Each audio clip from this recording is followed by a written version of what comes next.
अस्सलाम वालेकुम ख़वातीन हज़रात। उम्मीद है आप सब खैरियत से होंगे, अपना भरपूर ख्याल रख रहे होंगे और अपने इर्द गिर्द के लोगों का भी ख्याल रख रहे होंगे। आज की टॉक जो मैंने की है वो है उन मशहूर मिथ्स के बारे में जो कि इस वक्त सोशल मीडिया पे सर्कुलेट कर रही हैं, जिनके कुछ के तो ना सर है ना पैर, लेकिन उनको ऐसे फैलाया जा रहा है जैसे वो एब्सोल्यूट ट्रूथ हैं। और क्योंकि हमारे बहुत सारे लोग इन चीज़ों को फॉलो करके, हालांकि उनमें नुकसान कोई नहीं है, लेकिन उनके जहन में ये बात आ जाती है जैसे वो इस बीमारी से जो कि आजकल फैली हुई है कोविड, उससे महफूज हो गए। इस वजह से उनको एक फ़ॉल्स सेंस ऑफ प्रोटेक्शन आ जाती है और वो जो हिफाजती इक़दाम हैं उनमें थोड़ी गफलत करना शुरू हो जाते हैं। इस वजह से मैंने कहा कि इनको आज डिस्कस कर लें, ताकि ऐसे लोग जो ये समझते हैं कि इनकी वजह से जो टोटके या जो टिप्स सोशल मीडिया पे चल रहे हैं, अगर लोग समझते हैं कि उनकी वजह से उनको कोई फ़ायदा हो जाएगा तो वो क्लैरिफाई हो जाए। तो वो शुरू करते हैं। अभी ये कहा जा रहा है, जिन लोगों ने मेरी पिछली वीडियोस नहीं देखी उनसे मैं ये कहूँगा कि मेरी पिछली वीडियोस देखें, क्योंकि उसमें मैंने डिटेल से इस वायरस की डिस्कशन की और बताया है कि डिज़ीज़ कैसे होती है। तो अगर आप मेरे चैनल पर जाएँ तो पिछली वीडियोज़ अवेलेबल हैं। अगर आप एक दफ़ा वो वीडियोस देख लेंगे तो इस वीडियो का कंटेंट आपको आराम से समझ में आ जाएगा और वो सारी की सारी वीडियोस के लिंक्स जो हैं वो एज आई सेड मेरे यूट्यूब चैनल पे जाएं तो उसमें अवेलेबल हैं। फर्स्ट मिथ डिस्कस करते हैं। बहुत सारे लोग पूछ रहे हैं कि मास्क से आया प्रोटेक्शन मिलती है कि नहीं मिलती। इम्पॉर्टेंट क्वेश्चन है और इसका जवाब there is no definite answer. इसका जवाब है हाँ और नहीं। हाँ कैसे? WHO ने अब डिक्लेयर कर दिया है कि ये जो वायरस है, इवन दो सर्फेसिस पे होता है मेटल्स वगैरह पे, लेकिन इट इज़ ऑल्सो एयरबॉर्न। तो इसके एरोसोल्स जो हैं वो हवा में सस्पेंडेड रह सकते हैं 3 से 5 घंटे तक। और अगर ऐसी बात है तो मास्क पहनने से यकीनन फ़ायदा होता है। डिफरेंट टाइप्स के मास्क मार्केट में अवेलेबल हैं। मेडिकल मास्क होना ज़रूरी है। ये जो आम काले मास्क पहनने से फ़ायदा नहीं होगा। मेडिकल मास्क में 2 टाइप्स के मास्क आते हैं। जो सस्ती वैरायटी है, जो लोग आराम से ज़्यादा अमाउंट में ख़रीद सकते हैं, उसको सर्जिकल मास्क कहा जाता है, जो सिंपल सा मास्क होता है लेकिन उसकी प्रोटेक्शन 80% के करीब है अगेंस्ट वायरसेस। और जो प्रॉपर मास्क है इसके लिए वो N95 या FFP3 मास्क है, जिसकी प्रोटेक्शन 95% तक है। बड़ा होता है, महंगा होता है, लेकिन इसकी ज़रूरत आम लोगों को इतनी नहीं होती। इसकी ज़रूरत उन लोगों को होती है, डॉक्टर्स, नर्सेज वगैरह, जिन्होंने इस बीमारी का इलाज करने में एक्टिव पार्टिसिपेशन करनी होती है। अब मास्क के लिए ज़रूरी है कि कुछ एहतियाती तदाबीर जहन में रखें, क्योंकि उसके बगैर मास्क इफ़ेक्टिव नहीं होगा। जैसे मैंने शुरू में कहा, इस सवाल का जवाब हाँ और नहीं दोनों। मास्क की सूरत में इफ़ेक्टिव नहीं होगा। मास्क तब इफ़ेक्टिव नहीं होगा अगर आपके मुंह को अच्छी तरह उसने कवर नहीं किया हुआ। मास्क पहनने का एक तरीका होता है, अगर आपको वो तरीका नहीं आता तो पहनना और ना पहनना बराबर है। इसलिए मास्क को अच्छी तरह फिट होना फेस पे बहुत ज़रूरी है। नंबर 2, मैंने देखा है कि बहुत सारे लोग एक दफ़ा मास्क पहन लेते हैं और उसके बाद मास्क को छेड़ते रहते हैं अपने हाथों से, उंगलियों से। मसला ये है कि ये जितने एयरबोर्न पार्टिकल्स होंगे आपके सांस लेने से तो अंदर जाते हैं, लेकिन आपकी आंखों के ज़रिए भी अंदर जा सकते हैं। इस वजह से अगर आपने एक दफ़ा मास्क को हाथ लगा लिया और उसके बाद अपनी आंखों को मल लिया तो ये सारे पार्टिकल्स जो हैं ये आपको फिर भी इन्फेक्ट कर सकते हैं। इस वजह से बहुत ज़रूरी है कि अगर आपने एक दफ़ा मास्क पहन लिया तो मास्क की बाहर वाली सरफेस को दोबारा हाथ मत लगाएं। और अगर आप हाथ लगा लेते हैं तो अपने हाथ फ़ौरन साबुन से 20 सेकंड के लिए धोएं या हैंड सैनिटाइज़र यूज़ करें। एक और बात जो बहुत इंपॉर्टेंट है वो ये है कि अपने मास्क को आप रेगुलरली चेंज करें। एक ही मास्क पूरा दिन लगाने से आपको प्रोटेक्शन नहीं मिलेगी।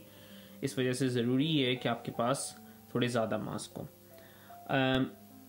जिस बंदे को इन्फेक्शन हो चुकी है, जिसको खांसी हो रही है या बुखार हो चुका है, उसको ज़रूर चाहिए कि वो मास्क पहने, ताकि जब वो खांसी करे तो जो भी शेडिंग हो रही है वायरसेस की वो उस मास्क के अंदर रहे, ताकि इर्द गिर्द के लोग जो हैं वो उससे महफूज रहें।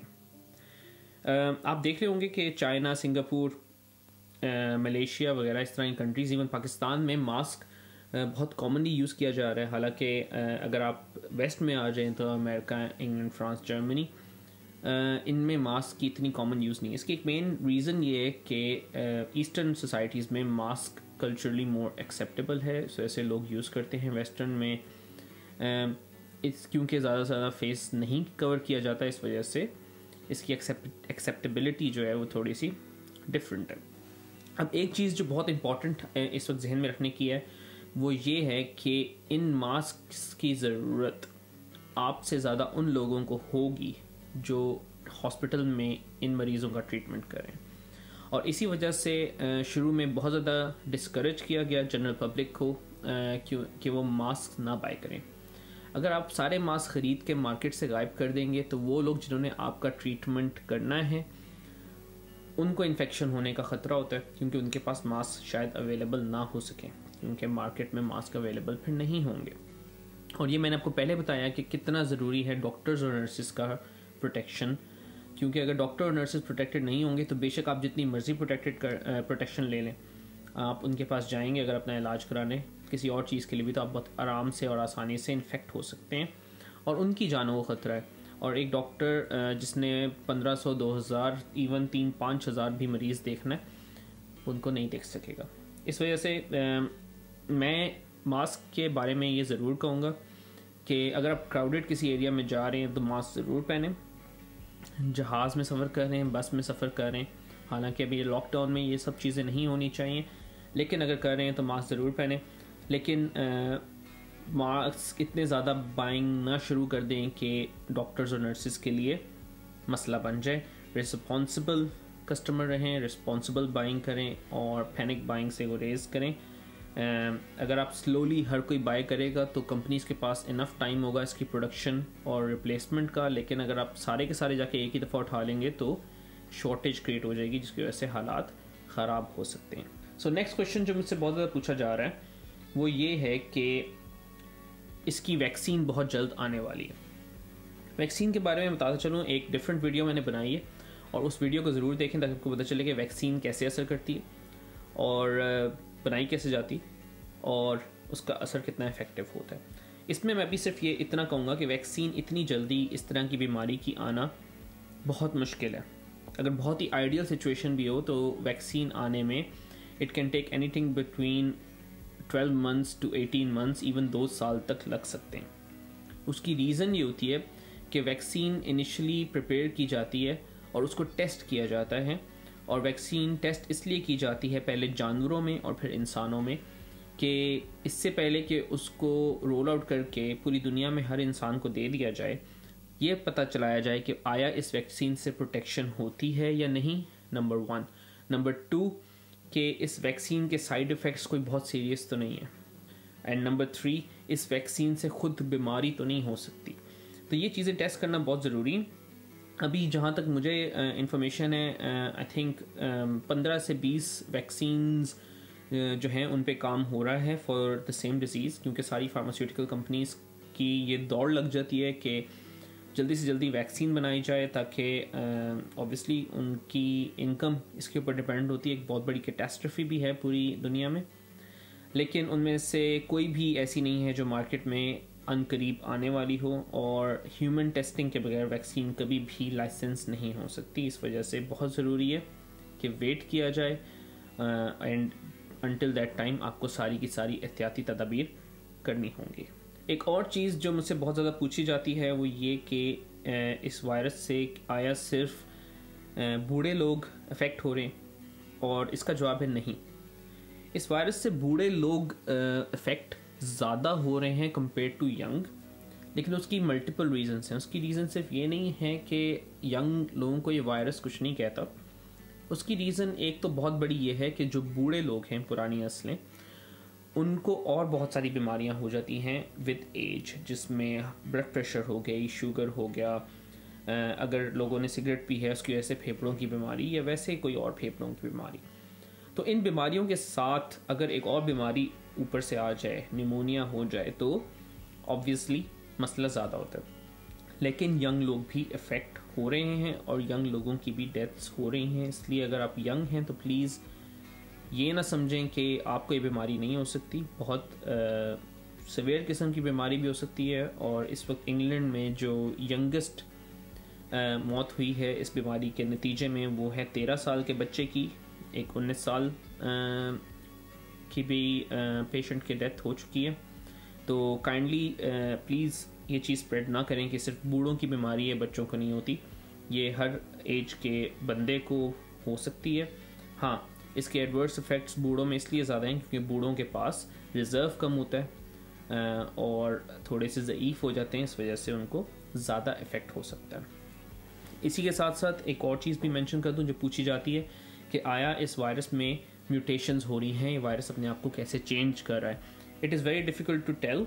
अभी तक ये कहा जा रहा है चाइना की रिसर्च से कि इस वायरस के 2 डिफरेंट स्ट्रेन्स हैं और आया और स्ट्रेन्स बन चुके हैं या नहीं बन चुके, मुझे अभी तक इसका इल्म नहीं है। अगर म्यूटेशंस हों और इस तरह के वायरसेस में म्यूटेशंस होती हैं और इस तरह के वायरस बनते भी इसी तरह म्यूटेशन की वजह से, तो ऑब्वियसली जो वैक्सीन इनिशियली बनाई जाएगी उसको भी चेंज करना पड़ेगा विद टाइम। और ये कोई अनोखी बात नहीं है, ये इस वायरस की स्पेसिफिक बात भी नहीं है। फ्लू का वायरस एक ऐसा वायरस है जो हर साल एक नई म्यूटेशन और एक नई चेंज लेके दोबारा फैलता है। इस वजह से प्लीज़ ये ना समझें कि ये कोई बहुत पैनिक वाली बात है। हो सकती हैं म्यूटेशंस। जिन लोगों को म्यूटेशन के बारे में था सॉरी, वो मैं आपको पहले बता दूं कि मैंने पहले एक वीडियो बनाई है, उसको ज़रा गौर से देखें। Mutation is basically change in the genetic makeup of the virus, तो वो ज़रूर देखिएगा। एक और जो बहुत इम्पॉर्टेंट सवाल मुझसे पूछा जाता है वो ये है कि सिर्फ खांसी और बुखार होता है या कुछ और भी होता है इस वायरस के नतीजे में। तो जी, इसका सिंपल सा जवाब ये है कि अक्सर मरीज़ जिनको इस वायरस से इन्फेक्शन होती है उनको या तो खांसी या बुखार होता है या उनको कोई भी अलामत नहीं होती बीमारी की और उनके अंदर वायरस कैरी फिर भी हो रहा होता है। इस वजह से अगर किसी को खांसी और बुखार नहीं है तो ज़रूरी नहीं है कि उसको वायरस ना हो। इस वजह से पब्लिक में जाना, उसमें एहतियात करना बहुत ज़रूरी है और लॉकडाउन की पाबंदी करना भी बहुत ज़रूरी है। कि इसके और क्या अलामात हो सकती हैं? हाँ, इसमें आपको छींकें भी आ सकती हैं, आपकी आंखों से पानी भी जारी हो सकता है। ये भी कहा जाता है कि आपकी टेस्ट और स्मेल, सूंघने की और जायके की हिस्स जो है वो ख़राब हो जाती है और आपको सही जायका नहीं आता, आपको चीज़ों की स्मेल सही तरह नहीं आती। डायरिया हो सकता है जिसे पेचिश कहा जाता है, वो लग सकते हैं।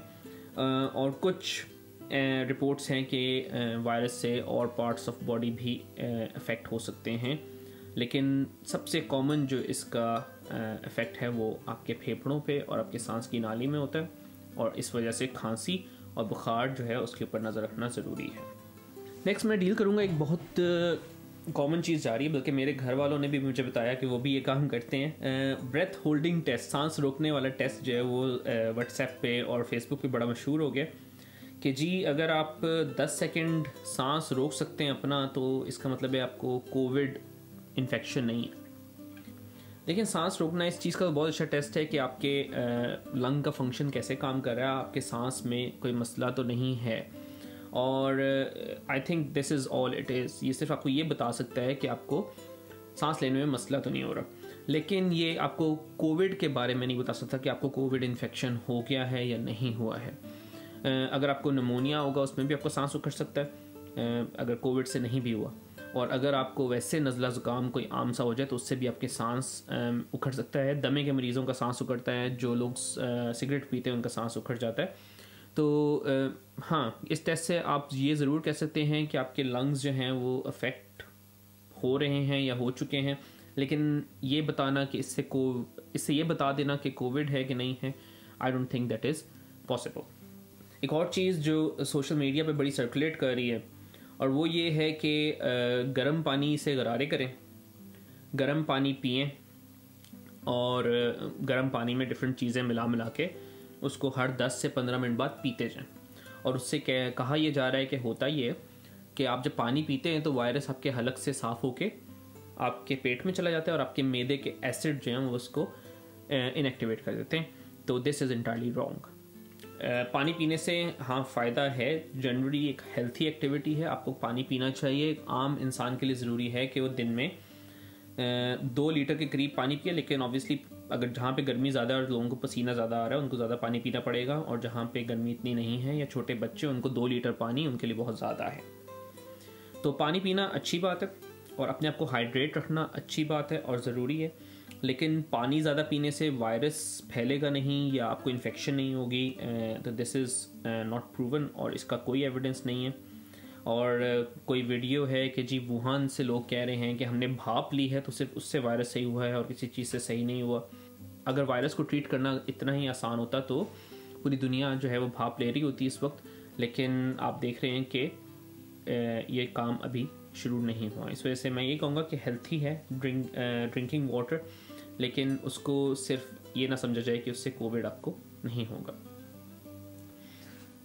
अगली मैं चीज़ जो पॉइंट आउट करना चाहता हूँ वो इंटरनेट पर बड़ा मशहूर हो रहा है कि अदरक लहसुन पानी में मिलाएं, शहद में मिलाएं।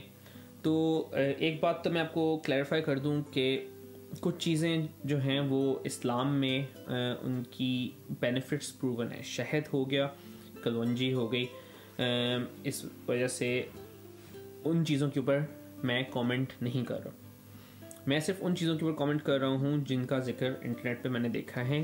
अदरक, लहसुन, गार्लिक या जिंजर जिसे आप कहते हैं, ये दोनों चीज़ें सेहत के लिए अच्छी हैं और ये दोनों चीज़ें आपके इम्यून सिस्टम को इम्प्रूव करने में हेल्प तो करती हैं, लेकिन आया ये कोविड को रोकती हैं या नहीं? और उसका जवाब है नहीं। इनसे कोविड रुक नहीं जाता। ये नहीं होगा कि आप एक पूरा थोम खा के घर से निकलेंगे तो आपको कोविड नहीं होगा।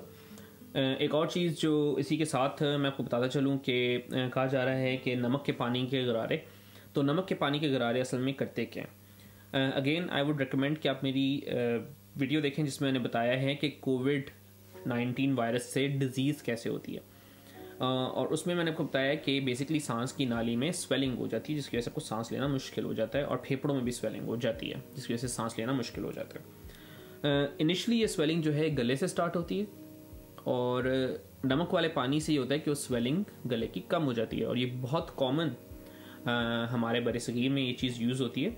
और इससे मैंने ख़ुद एक्सपीरियंस किया है कि हाँ, गले का दर्द कम हो जाता है, गला ख़राब होता है तो कहा जाता है कि नमक वाले पानी के गरारे किए जाए, और वो दर्द इस वजह से कम होता है कि वो जो स्वेलिंग हुई होती है वो कम हो जाती है। लेकिन इससे वायरस ख़त्म नहीं होता, ना इससे वायरस किल होता है। वायरस से अगर आपको इन्फेक्शन हुई है तो इन्फेक्शन तो आपको रहेगी, लेकिन हाँ, सिम्टम्स पे आपके इम्प्रूवमेंट आ सकती है, और ये सिर्फ अब ऊपर वाली सांस की नाली तक महदूद बात है। अगर निमोनिया हो गया तो वो नमक वाले पानी के गरारे करने से ठीक नहीं हो जाएगा। एक और चीज़ जो मैंने सर्कुलेट होती देखी है जिसको मैं अभी मेंशन करना चाहता हूँ वो है कि अगर जैसी दर्जा हरारत बढ़ता है तो ये वायरस फैलना कम हो जाता है, और अभी गर्मियाँ आएंगी तो उसके बाद ये वायरस गायब हो जाएगा। तो सबसे पहले तो आपको ये बता दूँ कि सर्दियाँ इस वक्त अपर इक्वेटर से ऊपर सर्दियाँ और इक्वेटर से नीचे नीचे गर्मियाँ, और ऑस्ट्रेलिया, न्यूजीलैंड में गर्मियाँ शदीद चल रही हैं। इसके बावजूद वहाँ पे वायरस भी है और वहाँ पे भी जाने जा रही हैं। और इसके अलावा सिंगापुर हो गया जहाँ पे बहुत सा गर्मी का मौसम है, और अफ्रीका के ममालिक में भी बहुत गर्मी है। हाँ, कुछ लोग ये कहते हैं कि गर्म इलाकों में वायरस इतना नहीं फैला। एग्जाम्पल दी जाती है पाकिस्तान की, इंडिया की, और उसको कंपेयर किया जाता है यूरोप से और अमेरिका से। तो सबसे पहले तो आपको ये बता दूं कि ईरान और सऊदी अरब में देख लें अब वायरस की वजह से इतनी डेथ्स हो रही हैं, और नंबर 2 ये कि बहुत से गरीब मुल्क ऐसे हैं जो वायरस के लिए टेस्टिंग नहीं कर सकते। तो आप ये कह नहीं सकते या बता नहीं सकते कि वायरस फैला है कि नहीं फैला। अगर आप टेस्ट करेंगे वायरस का तो आपको पता चलेगा कि वायरस फैला है या नहीं फैला। उसके बगैर ये कह देना कि यहाँ पे इन्फेक्शन कम है, तो उस कहने में तो कोई हर्ज नहीं है, लेकिन उसका यकीन कोई नहीं करेगा और उस बात का एविडेंस भी कोई नहीं होगा। और अक्सर हमारे यहाँ हम मुल्क में ये रिवाज है कि लोग जब उनको कोई बीमारी हल्की फुल्की होती है तो उसकी वजह से लोग हॉस्पिटल नहीं जाते, और कुछ लोग ऐसे भी हैं जिनको बहुत सवेयर बीमारी भी हो जाए, स्पेशली देहात के लोग जिन इतने फॉर्चुनेट नहीं हैं कि उनके आसपास अस्पताल हों, तो वो अस्पताल जाने से गुरेज करते हैं और वो कोशिश करते हैं कि अपना इलाज घर में ही कर लें। इस वजह से जो इन्फेक्शन रेट इस वक्त रिपोर्टेड है वो बहुत लो है, और इसकी मल्टीपल रीज़न, जिसमें से एक ये कि टेस्टिंग नहीं हो रही, और दूसरा ये कि लोग हॉस्पिटल इतने जाते ही नहीं हैं कि उनकी टेस्टिंग हो सके। खैर अभी के लिए इतना ही, और मज़ीद वीडियोस के लिए स्टे ट्यून्ड। मैं वीडियोस बना के रिलीज़ करता जाऊँगा, और इन सब का मकसद यही है कि ज़्यादा से ज़्यादा लोग इनको देख के एहतियाती तदाबीर इख्तियार करें, लॉकडाउन की पाबंदी करें, और इस लॉकडाउन से कितना फ़ायदा हो रहा है वो देखने के लिए please look at my other videos जो कि मैंने अपने चैनल पे रखी हुई हैं। और जैसे जैसे अपडेट्स आएंगी और ट्रीटमेंट की अपडेट्स आएंगी तो वो भी मैं आपके साथ ज़रूर शेयर करूँगा। अपना ख्याल रखिएगा, अपने इर्द गिर्द के लोगों का ख्याल रखिएगा, और सबके लिए दुआ कीजिएगा। अल्लाह हाफिज़।